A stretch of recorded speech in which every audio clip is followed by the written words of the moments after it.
You should remember from Chemistry 1 that one of the indications of a chemical change is a precipitation reaction. A precipitation reaction. You should remember that a precipitation reaction is when you mix two chemicals together and something precipitates or falls out, and it's a solid that's going to fall out. Just think about when we talk about precipitation or chance of precipitation. The precipitation chance outside for rain or things that fall out of the skies is something that we can associate precipitation with.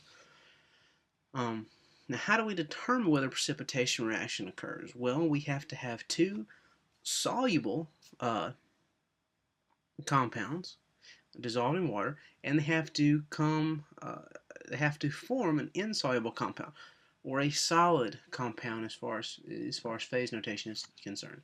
Now, how do we determine whether something or not is going to be a solid? Well, at the very end of the last lecture, we talked about the solubility rules or the solubility guidelines. We're going to cover those at the end of this chapter as well.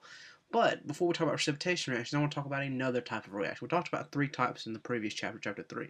Synthesis reactions, decomposition reactions, and combustion reactions.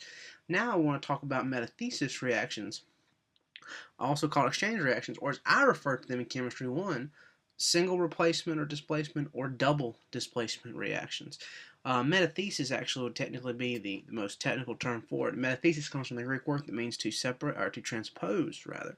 Okay, and this example is the prom thing. Okay, the positive ions are the cations, the silver and the potassium. You can consider the guys, the nitrate and the chloride, the anions. You consider the girls. These two are going to the prom together, silver and nitrate, and then potassium and chloride are going to the prom together. Well, they get there, something happens, so they swap partners. Okay, the silver picks up the chloride ion, and the potassium gets the nitrate. Now, how do we determine whether something is soluble or not? Well, all nitrates are soluble, and chloride is soluble if it's attached to a group 1 cation and in a couple other instances. Chloride is not soluble with silver because silver is not a group 1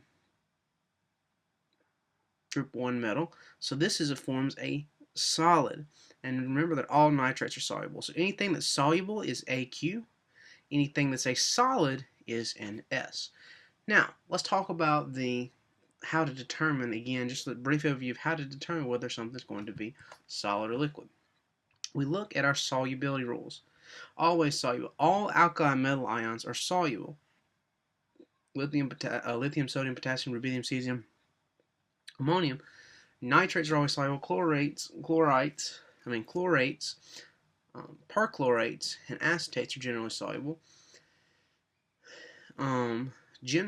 Always soluble. Generally soluble are your chlorides, bromides, iodines, and fluorides, with the exception of these situations: silver, lead 2, and mercury 1, calcium, strontium, barium, lead 2 for fluoride, and magnesium. Sulfates are soluble except for calcium salts, strontium, barium, and lead salts.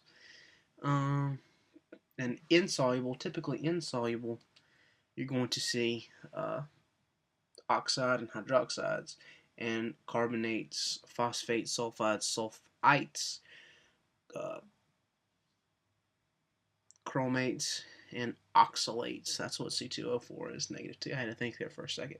They're typically insoluble except when they form ions with ammonium. No easy way to remember this. I wish I could give you some nice neat little way to learn this, but it's just straight up memory work. So go ahead and start committing these solubility rules to memory.